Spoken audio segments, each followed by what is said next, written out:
Hello, everyone. Welcome. Today we'll be having the pleasure of interviewing Shalina Daswani, who is the Corporate Revenue Director at Make Ready Hotels. And we have had the pleasure of working with Shalina for the last few years, I would say, opening up new hotels, giving kind of old boxes a new fresh look. So I will kick this over to Carol and Shalina, but before I do, I just want to remind you all to post any questions or comments you have in the chat. That way we can be sure to get those questions to Carol and to Shalina for answering. Enjoy. Thank you. Thank you, Nicole. Hello, Shalina. How are you? Hello, doing great. How are you doing? It's so good to see you. Oh, pretty good, pretty good. It's so good to see you. And thank you so much for taking time out of your busy schedule to participate today. I think that you have a really unique experience in opening a new hotel during a pandemic. So I think that it'll be interesting to hear your perspective on how that went and how that might apply to hotels that are maybe in the reopening process after COVID, right? But our first question, as always, is how are you? How's your family? How are you guys coping with this in Dallas? How are things there? Well, things are pretty crazy in Dallas, but specifically for my family and I, we've just chosen to stay at home, find ways to entertain ourselves at home, and working on different 1,000-piece puzzles or swimming in the backyard, making those kind of improvements to occupy our time without really getting out there and exposed to the virus and that type of thing. Just trying to stay healthy and safe. Well, good. I think that's using wisdom, I would say. And hopefully we're going to see things improve and get better over the coming weeks. We're all hoping and praying for that, I know, in the hotel industry and across the world. So I'm glad you're safe and healthy. So we have a few questions. I want to start out looking at kind of a normal period and not necessarily COVID, right? Right. But when you're involved in a new hotel build or acquisition, what are the highest priorities that you focus on first when you're going into a new project and development says, hey, we've got this new hotel and we're going to open it in a week? I'm kidding. Sometimes it feels like that. But what are the things that you as a revenue leader at Make Ready think are the highest priorities to start with? Yeah. Well, first of all, it's just gathering the data, like making sure that, we've through the past couple of years, it's coming up with standard procedures of, okay, when there's a new project, these are the standard reports that we need to pull. And that's, just accumulating the data to understand the demand that's coming into the market, who we want our comp set to be, what does that business mix look like from a demand perspective, and how is it seasonally? So just pulling like STAR reports, CBRE, so we can understand what future demand is expected to look like as well. Understanding from a Hotelligence perspective to understand what kind of business travel comes into play in that type of market. Understanding from a TAP report, CVB perspective, what does citywides look like? What does group potential look like? Just gathering all that data to understand what is the demand in this market and what are the segments that are the players currently and what is it going to look like in the future, especially as it relates to new builds. So it's first priority. Where's my data packet? I hear you. Well, you are a revenue leader, so I would expect you to want some data, right? Right. So then it comes, how do you work with your development team to put together a pro forma? I mean, I know that's typically for the bank, and sometimes it doesn't exactly work out that way. But what is your process at Make Ready of collaborating with development on pro formas, 5-year pro formas for new acquisition?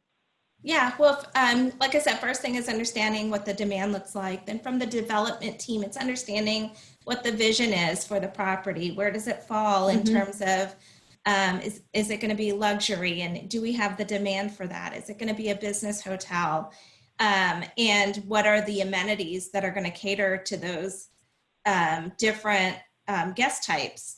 If it is, a leisure market, what are the leisure aspects that we are putting into the development plan? Does my group match with the meeting space that, the owner has a vision for, development has a vision for? So there's a lot of, back and forth, and, Make Ready is a very heavy food and beverage company as well. Mm-hmm. So a lot of our experiences are based on the food and beverage component.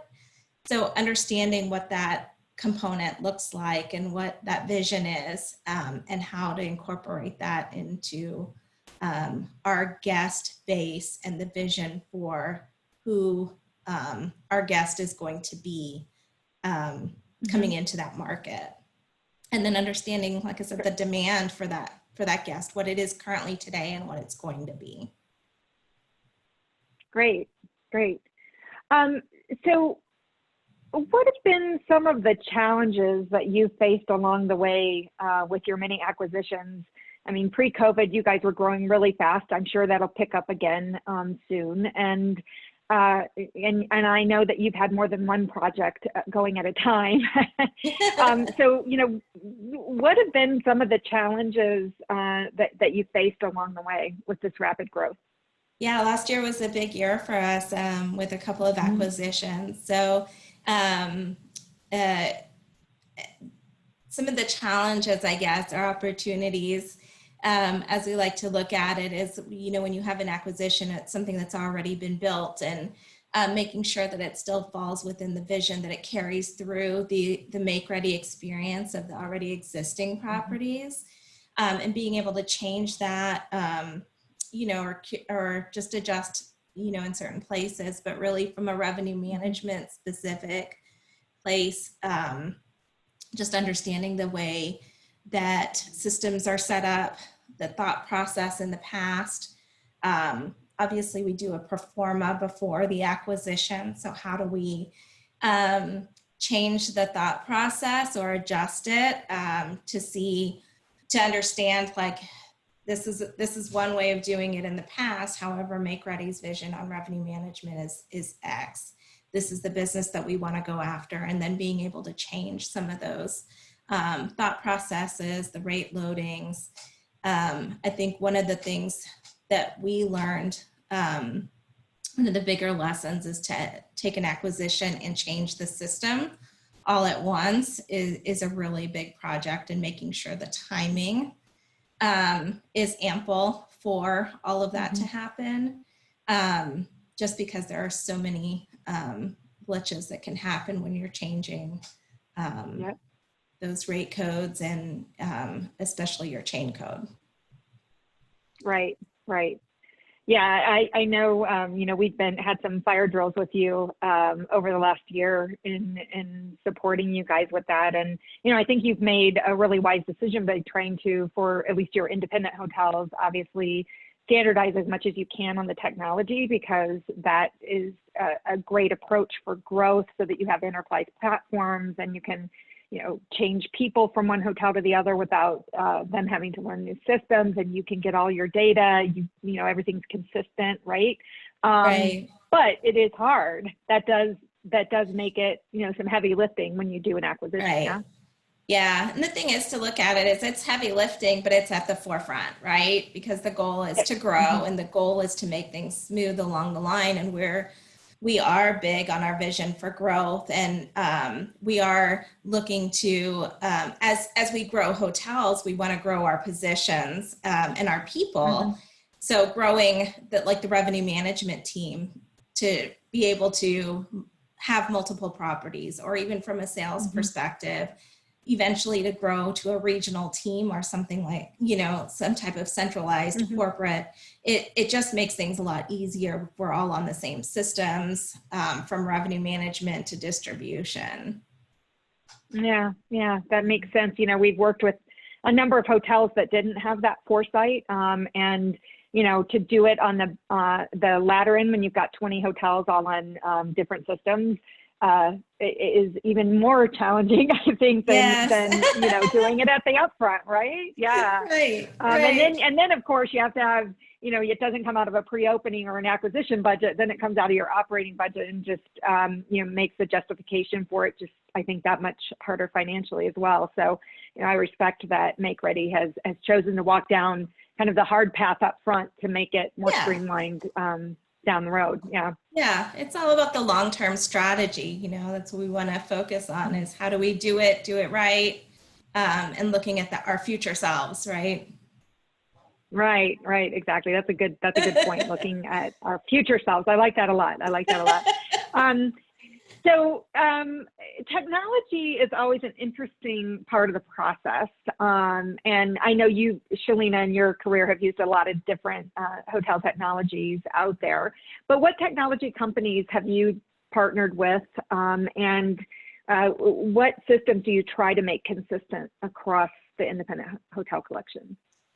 Yeah, so we've partnered with Ideas from a revenue management aspect. That's just going to be a place where we're collecting all of our data, and I think that they've built their name as a reliable company in the marketplace. So just to have that structure from revenue management, I think that's been important, and that's what we plan to carry on.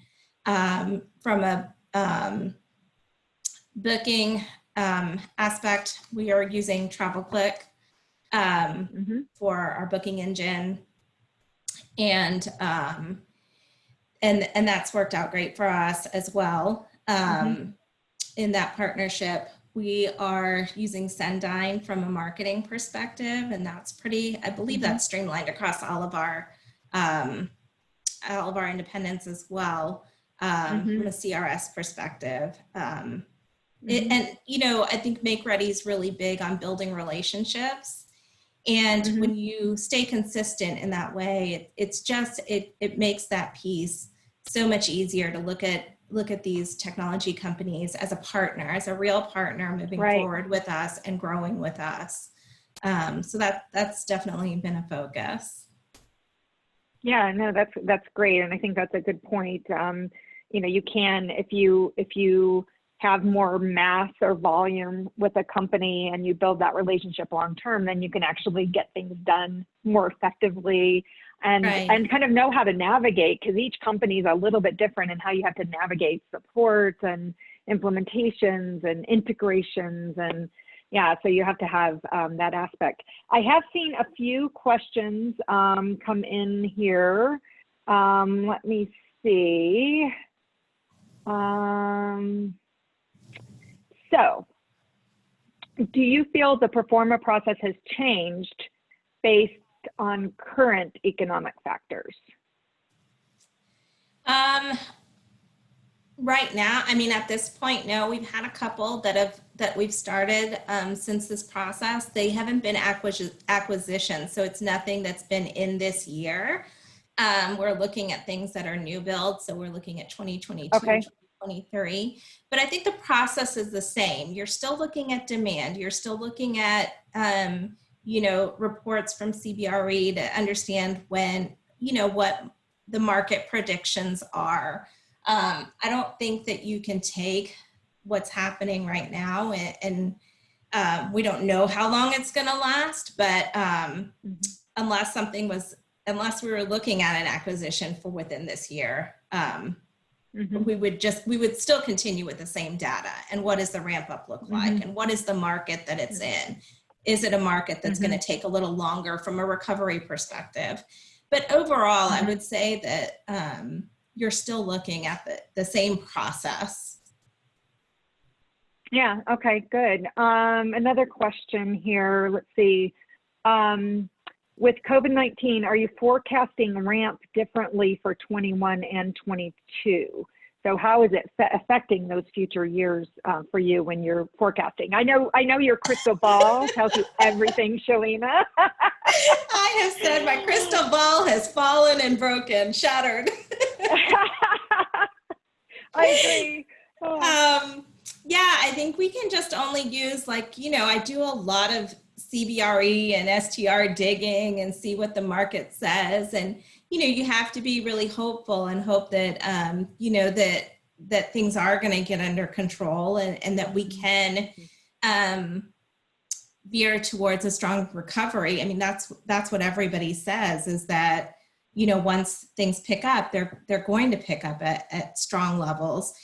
There will be a lot of pent up demand, and that's what we're expecting. So a lot of faster growth for 21, 22, 23 as compared to 2020. Yeah. Okay. So you opened a hotel during a pandemic. And I know it had been quite a process because it had been under renovation, and it was switching, brands, right? The name and all of those pieces, in Charleston, South Carolina. So a little bit more of a leisure town, right? So what was that experience like? Well, it was, I'll just talk about it from the scope of the company. It was it was great to have good news, to be honest, across the company, and to have something exciting happening, just to boost the morale of everybody, to re-engage, and not just the corporate team, but the property team too, So from just an all-around morale perspective, it was exciting. Is it hard? Absolutely. But we are in a market that is leisure driven. And since things started opening up in May, yes, we've had to curve our expectations of what opening up in a pandemic looks like, and versus what we expected when we put that budget together, right? But we were constantly watching what was happening in the market and how we need to adjust our thinking to make it successful. The good thing is, like I said, number one, it's a leisure market, it's a drive market. And right now, the expectation is you're looking at a completely new demand base that probably didn't even exist 6 months ago, where people are now looking for domestic road trips. And that was not necessarily our biggest demand driver when we did the budget or the pro forma, right? We could have never predicted. Right. So there is that fresh new demand base, and to be able to do all the marketing that we're doing and the PR about a new hotel opening in a leisure market that's easily accessible is actually kind of fun and exciting and nice to be able to see that grow. Yeah. So you mentioned something about budget and pro forma with the new hotel, but looking at your entire collection, how have you approached the reforecasting process, for the rest of 2020, and how often are you guys adjusting that? I know a few weeks ago, some people were saying, oh my gosh, I'm having to change it daily. But I'm like, wow, you spin in a lot of circles if you have a lot of hotels and have to do it daily. But, what does that look like at Make Ready? Yeah, at first it was really stressful because things were changing daily. And, we're small enough that we can say, hold on a second, this is changing daily. How about we send a weekly update, right? Like, we have to find that cutoff stop point because everyone was canceling. Right. Groups were saying they're coming, they're not coming. Every minute it was changing. I could send out a forecast and we could lose another group like 10 minutes later. But we had to come up with a cutoff date. This is what it was as of end of day Friday. And let's just hold on to it. Anything else is but we were very strict in that and how we were looking at, okay, what is that cutoff date, and forecasting every week. As things started to settle a little bit, we went back to our monthly forecast, but looking at it on a weekly basis, measuring, are we going to make it? What's changed? And as I rewind time, which seems like forever ago, once things started to get better in some places, the riots started, and the protests and some of that in some of our markets that pulled everything back for a good week or two. And so there was that wrench thrown into the mix as well. Yeah. So Right. But we're measuring it. We're watching it every week, and being able to report, little changes that we're seeing here and there. And I think we're pretty much at a stable point. I'm scared to say it. Scared to say, I know, right. When we look at a 30-day forecast, I think that all of our hotels are grasping that. But as it relates to the 60, the 90, the end of the year, we're being conservative with how we forecast group, and trying to be optimistic, conservatively optimistic with our ramp. But I think the more you analyze and the more you focus on it, you're just going to go crazy and not focus and lose sight of what's happening at the moment. Right. Agreed. I completely agree with you. We have a few more questions from our audience here. It says, what segments do you expect to rely on as citywide special events and group has been mitigated in contribution for the next 12 months? Essentially.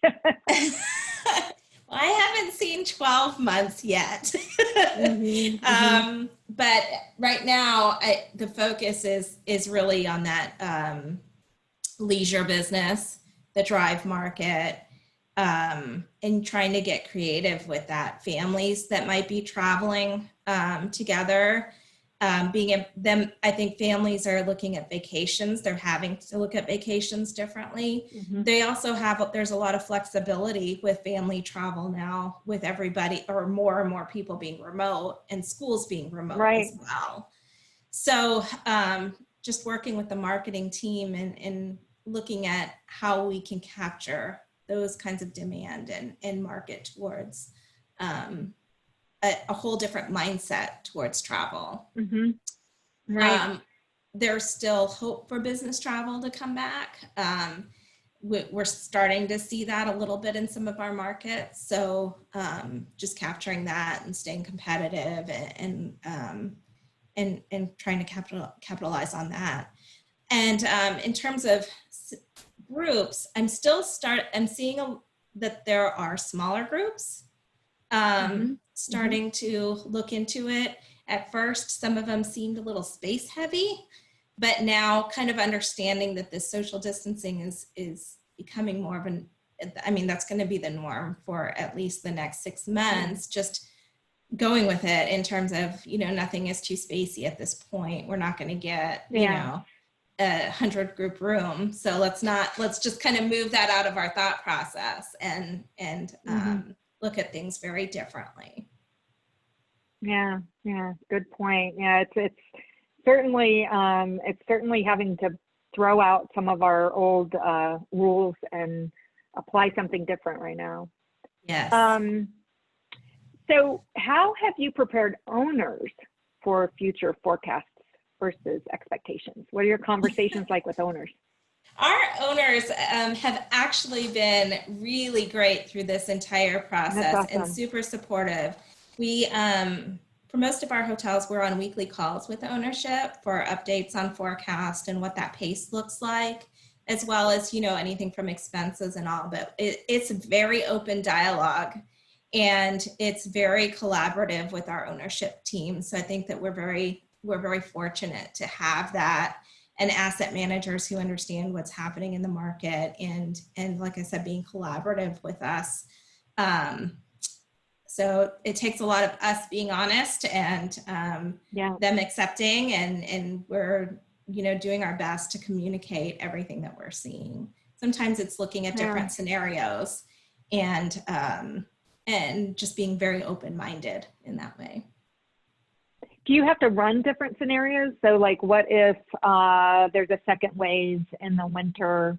What is that going to look like versus if we're stabilized in the winter? Have any of them asked for that type of scenario, or are you guys just, playing it a little bit more short term right now, 30-60? Yeah, we've had scenarios where it's kind of a worst case scenario. Look at things. I think we're working on a break even scenario. If we look at it just from expense wise, what does that look like? How much revenue do we need to hit? And if that's the revenue that we need to hit to break even, what segments are we going after? So there have been scenarios like that. I think it's hard to do a second wave necessarily. Right. But we've done a worst case scenario, and Yeah. I guess it's good to be honest with owners, and I think prep them for what that could look like, right? So that they just know that there's a possibility that this could look, there's an upside and there's a downside. And this is kind of what that looks like. Yeah. Yeah. And I still have some forecasts where citywides are still saying that they're happening. So we'll definitely have to call those out when those are still sitting in the forecast, to the ownership. Sure. Say, hey, yeah, this is still sitting really in there. Happen? We've touched base with them. They still are optimistic. So it's in there. However, if they drop, it could be this, whatever the amount is. So. Yep. Here's getting back to acquisitions or new builds, launching a new property. What are some of the tools and organization skills you use while opening a newly acquired property? Lots of lists. Just to-do lists and target dates. I think that we're kind of on hotel number 3 now in terms of opening. So we have a pretty good list. We do a call once a week with the entire team just to kind of update where everyone is. And I think communication on that is very important because all the different departments are tied together in what happens next. So, and devoting the time to it. We all have a million things going on, but knowing that one missed deadline it could impact another department or another step is important. So just allocating that time and prioritizing it is really important. Yeah. So what do you think is the most difficult challenge with a migration? Or opportunity, as you said earlier. For me, it's really the systems. It's the auditing. And sometimes I think the challenges are the challenges are the stuff that probably are the things that are your least favorite thing to do, right? So I say that lightly because I think that there are people who love the auditing and looking at the finest detail. But I think it's for me, the biggest challenge is just all the integrating of new systems and transferring everything over, being very microscopical, detail oriented with every single rate code, market code, mapping, from the PMS to the RMS booking engine to all the way through the finance system. I think that is very, very, what's the word for it? Very detail oriented work that it's time consuming, and it's so important that it gets done right, because things get really messed up when it's not. So yeah, I know what you mean. I feel like I'm like, oh my gosh, those details, that would I'd cross my eyes and be so bored. But then you have people like on my team, Erica Penley, Claycomb, who just oof, details, spreadsheets. I can look at all the content and the data and how does it map, and I'm gonna figure this out, so you got to have some Ericas on your team to help figure that kind of stuff out, because it is very detailed, and you do need to understand how all the systems talk to one another, and lots of times your partners, they have some idea of how they talk to each other, but not in depth in real life, a working situation, a live situation. So yeah, I hear you. You got to have those people on your team. That's why distribution is still important. Right. And that's been the benefit of partnering with you guys and knowing that Erica's on the team and knowing that she's going to have that taken care of. I don't even have to worry. Yeah. No, I'm very thankful to have her too. If I need something detailed done, I know who to go to. Right. Yeah. How do you recruit talent in revenue management for your new hotels? And I know what you've done some is that you've, made people more regional and responsible for more than one hotel. But as you look forward, what does that look like for you? What's important for you in the recruiting process? Yeah, I think for me, it's having a really good network base. I think that revenue management is such that it's not necessarily 100% about all your technical skills or all your revenue management analysis skills. A lot of it is finding the right balance and a person that balances the team. So you could have an outstanding director of revenue management who's super successful, and you take them out of where they are and put them into a new environment, and they don't work at all. So for me, it's really about understanding the team that's currently in place and what their needs are, and then finding the person, and hopefully in my network or my network's referral, that fits the right soft skills. And then next, to me, the soft skills are the most important. And then next, moving on to analytical skills. And then lastly is the technical. I feel like technical can be learned. Analytical is important. And if you don't have trust and can't build that with the team, with the GM, with the director of sales, it doesn't matter how analytical and smart you are, you'll never get anything done. So to me, that's the most important thing, is finding the right fit from a cultural perspective that fits in with the team, that can communicate with the way that team works. And being somebody who's very flexible, I think is all really important characteristics for a great director of revenue. And even as we grow and we add additional team members and give team members new responsibilities, I think that will be something that I look at, is who gets a second hotel. It's not just based on talent, but who would work well with that environment and that team. So. Yeah, I think that's really important, especially in the way, you're looking to set up some type of regional mode, or one person has more than one hotel. That relationship with the team is crucial to success, because you've got to be working together and not against each other, obviously, right? And so that chemistry is something that is, I guess we've always called it the art of revenue management versus the science, right? And there's that good balance that needs to be there. You could hire a bunch of mathematicians, but they may not be the best communicators. So, yeah. Right. They might be. I'm not saying I've always that they're not. I'm just saying the art over the science. I know. I hear you. And then we let ideas or somebody like that do a lot of the science for us. I know. So we have a couple of other questions. We're getting a lot of questions. So here's one. Make Ready has brand. I was combining brand with your name. Sorry. Make Ready has brand and independent properties. Which is more challenging, or what type of hotel is more challenging to acquire, and why? And coming out of the pandemic, are you looking at more branded or independent properties? As far as which one is more difficult to acquire, so far I've only been in the process of acquiring independents, so that's a little harder for me to speak to.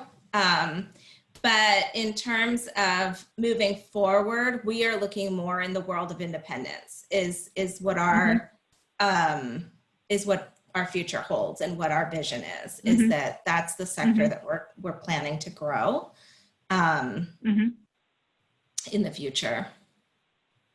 Okay. All right. Good to know. I personally enjoy independent boutique. It's a lot more creative to me. But I know the brands have a great, they have a great value as well, but I think it's more fun to be more independent. So do you see independent hotels or brand hotels recovering more quickly? I think it just depends on the market. I think that there's a lot of great things that the brand can do for a hotel, but I also believe that the brand is really great at the business sector. I don't know I haven't seen how great the brand is at pushing and marketing leisure. And so that makes me a little nervous in terms of whether or not the brands are going to recover faster. If they will, on a spreadsheet put up by the brands, they will probably say that they're recovering faster, because when you look at it as a whole, sure. But when you're a brand competing with another hotel with the same brand, it's not as easy.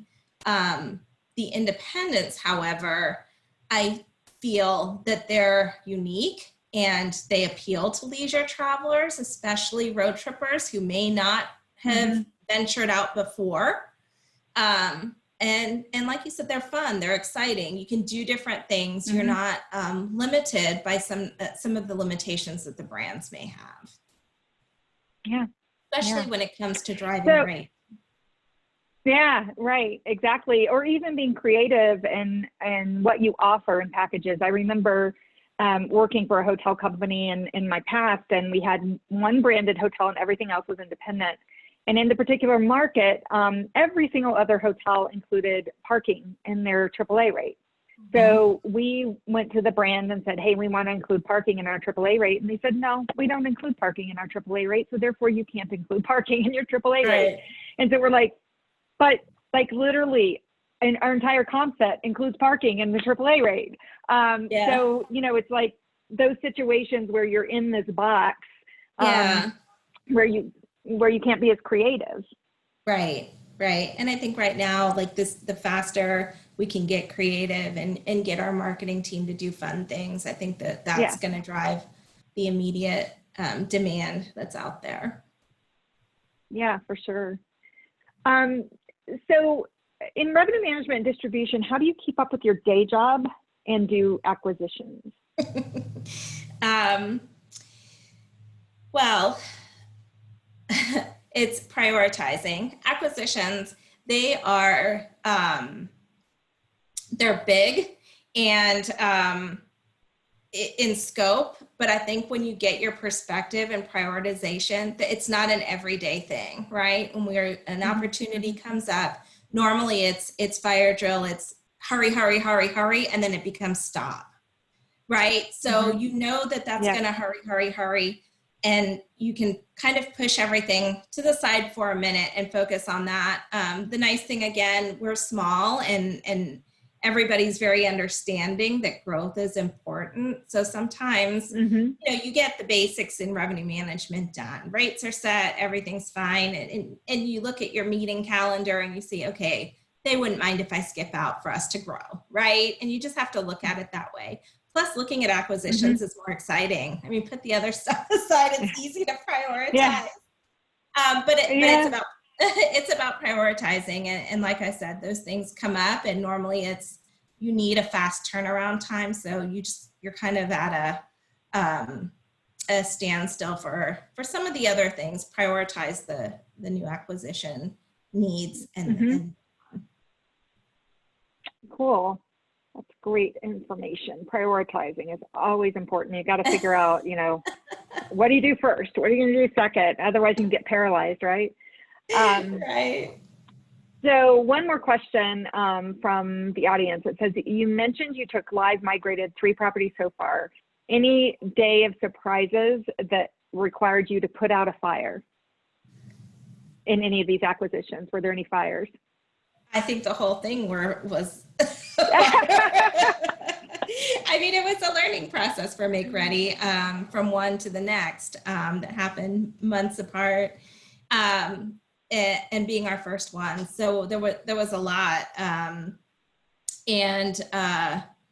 You know, everything from the transition of systems to, you know, making sure things were connected right, that promotions were loaded. And, you know, I know that, you know, you guys were instrumental in helping us through some of those Halcyon transitions as we switched from Access to TravelClick and checking on that connectivity. And I think the biggest challenge was at Halcyon. We went a small period of time where rates were not loaded correctly, and really just understanding that hiccup and how do we prevent that from future acquisitions. So keeping a notebook. Yeah, I remember. Yeah. I remember that one where we knew there was something that wasn't working right in ideas, and we couldn't figure it out. And, Yes. one of the things that sometimes you don't get with an acquisition is that historical data. Yes. And so, it was hard to go back and figure out that they had like a renovation or something where a bunch of rooms were out of order, and it actually impacted, the pricing that Ideas was spitting out. But it took a lot of digging Right. to figure out why is this not acting like it normally acts like, right? And, Yes. partnering with Ideas to try to dig into it when we didn't have, opera historical data was a real challenge. Yes. Yeah. That historical data was a big piece of it as well. I think they even had a room type that was changed over and migrated that we didn't find out till later.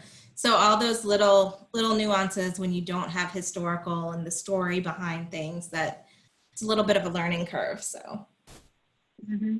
Well, I think one of the lessons to take away from that is, those of us who are leading, we have years of experience. And if we are observing something that just doesn't seem to be right, it probably isn't. So there's probably something wrong, and you've got to take the time to dig. And I would say with every migration we've ever done, I've ever done, personally over my 30 plus years in my career, every implementation, new install, acquisition, there's always something that is not quite right. And as you get more and more experience, you can recognize it more quickly. And I guess, I'm going to throw out a little bit of advice here is like, don't give up on trying to figure it out. Don't just accept it, right? Because there is a solution. You just have to dig deep enough and partner closely enough with your tech partner to figure it out. Yeah. Right. And I think, since some of those were our very first ones, and partnering with you guys to have that expertise to say, hey, this is not right. This is what it's been in the past. This is my experience. I think having that is just invaluable. So, yeah. Mm-hmm. Yeah, well, we've really appreciated our partnership with you guys. And I know we've been doing Ideas installs for you and migration work. And, we love working with your team and, just being an extension of what you need. And I think that, again, I'll say, and I guess I'm probably biased, but I would say, I think Make Ready has been very wise in how they've approached this, and that they're not expecting Shalina alone to be the only person who can figure all this stuff out, that they enabled you to have an extension of resource when you need it. And then, we're gone when you don't need us, right? And so you don't, keep heads on payroll when you don't need them. And so, there are companies out there like Dragonfly who do this. And I encourage companies who are acquiring hotels to look for that good partner that can help navigate all this, whether it's us or some of the other great companies out there like us. Of course, I'd love it to be us, but I know there are lots of us that do a good job. And I think it's wise of companies to do that because, otherwise you're going to burn through people a lot more if you don't have some support along the way. Yeah. Right. Definitely burn through people and even burn through mistakes just because you simply didn't know an easier or faster or better way to do it that end up costing a lot more. Mm-hmm. Yeah. You can lose money in the process, which is definitely not what you want to do, with a new acquisition, right? New That's owner, right. maybe. Yeah. So in getting back to kind of where we are today, this is, you and I have talked along the way the last few weeks, and this has been such a hard time for our industry. And I've been just super sad over even the past couple of weeks where, companies have had to make the decision to permanently lay off some people that were furloughed or to lay off people who were never furloughed. And this whole thing just seems to keep going on and on and on. I know we all thought, well, maybe it'll be over in 8 weeks and, we'll get back to normal or at least a semblance of normal where we can keep our people on and not be in the tank with occupancy and with our revenues. But the reality has been quite the opposite in many cases. So, I know Make Ready has, of course, with everyone else, has had to make some decisions to be fiscally responsible. But I also know that you've kept a lot of your revenue leaders on board, which I admire. So, what are the things that you feel Make Ready has done well through this downturn, and what would you encourage other leaders to do? Yeah, I think Make Ready has done a really great job. And, one of the core values is people before processes. And I think that we've used that as one of our guiding principles in the approach to it, and making sure that, again, I go back to, we're a small company. It's not employee number 5, right? These are people with names and family, right? That we all know. Right. And I think that that's been, a huge consideration in terms of how we've worked with each individual and worked with the furlough process. And even during the stay-at-home orders and all that, getting on Zoom calls led by the Make Ready team, checking in with people, not just on the status of the hotel and the numbers, but really just, hey, so-and-so, send us some pictures for this week's slide of what you've been up to, how you've been spending your time, and just making sure that we're connecting with each person through the pandemic, and making sure everybody's okay. Yeah. So, getting your crystal ball out again, what would be your projection at this point when you think we might see some semblance of normal?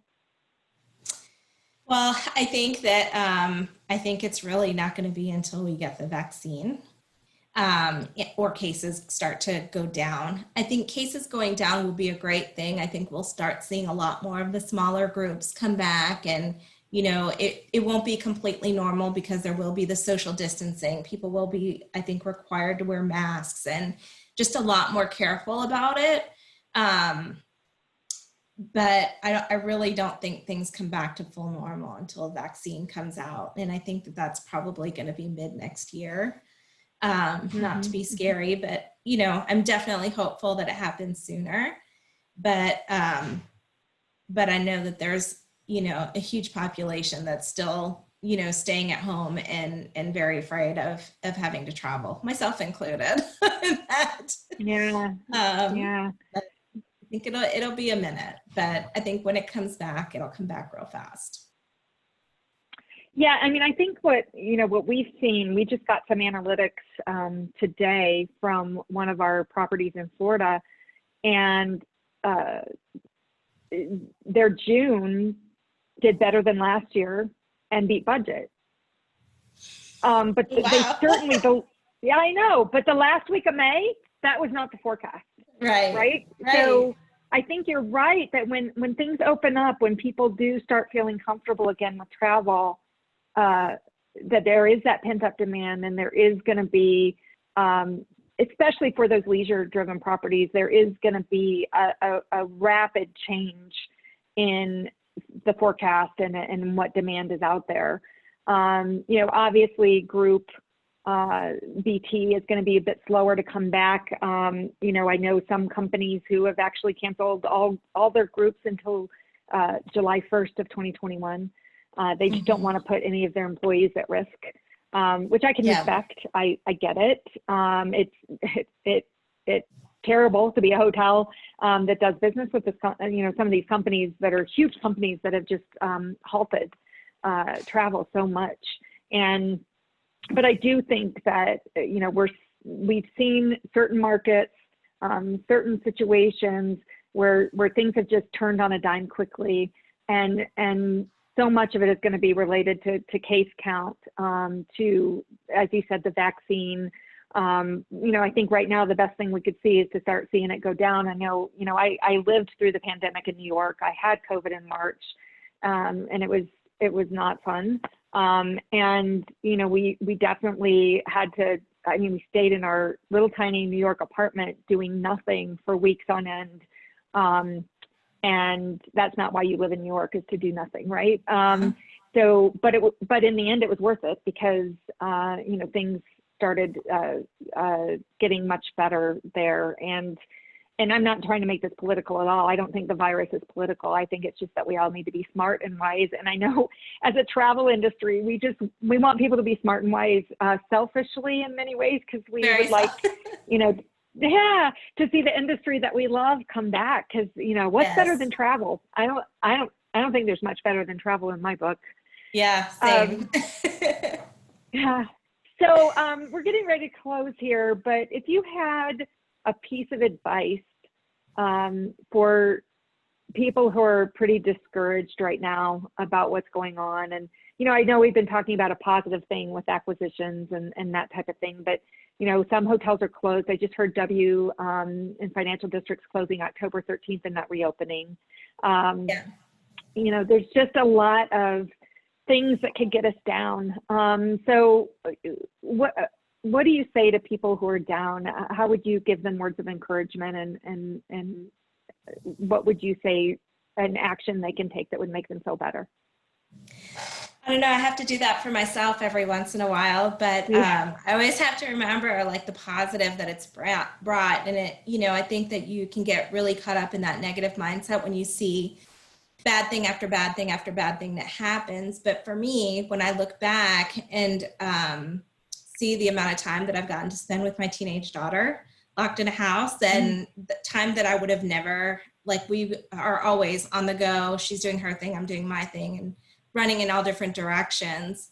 I think this is a critical time that we're actually getting to bond, and who knows what it would have been like if we weren't locked in the house, and if she was at this growth spurt, running around with friends and doing different things. So I think it's about re-looking at your life and the things that have changed for the good, as opposed to all the negative that's happened, and appreciate that.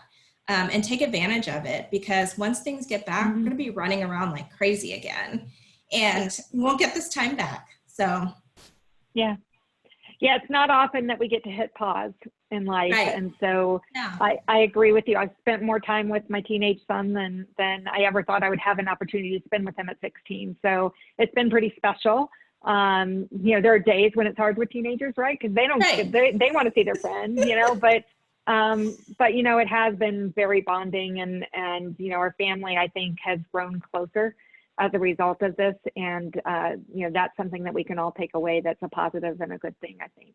Right. So, well, Shalina, thank you so much. Thank you for partnering with Dragonfly. We truly appreciate your company and the partnership that we had. And we thank you so much for your wisdom that you've shared today. And, wishing you all the best in the months and years to come with seeing things on an uptick at Make Ready. It's a great company, and I look forward to seeing your growth. Well, thank you so much. Well, you've been a great partner, and I really appreciate this opportunity. Yeah, thanks, Shalina. You have a good rest of your week. Thank you. You too. Yeah, bye-bye. Bye.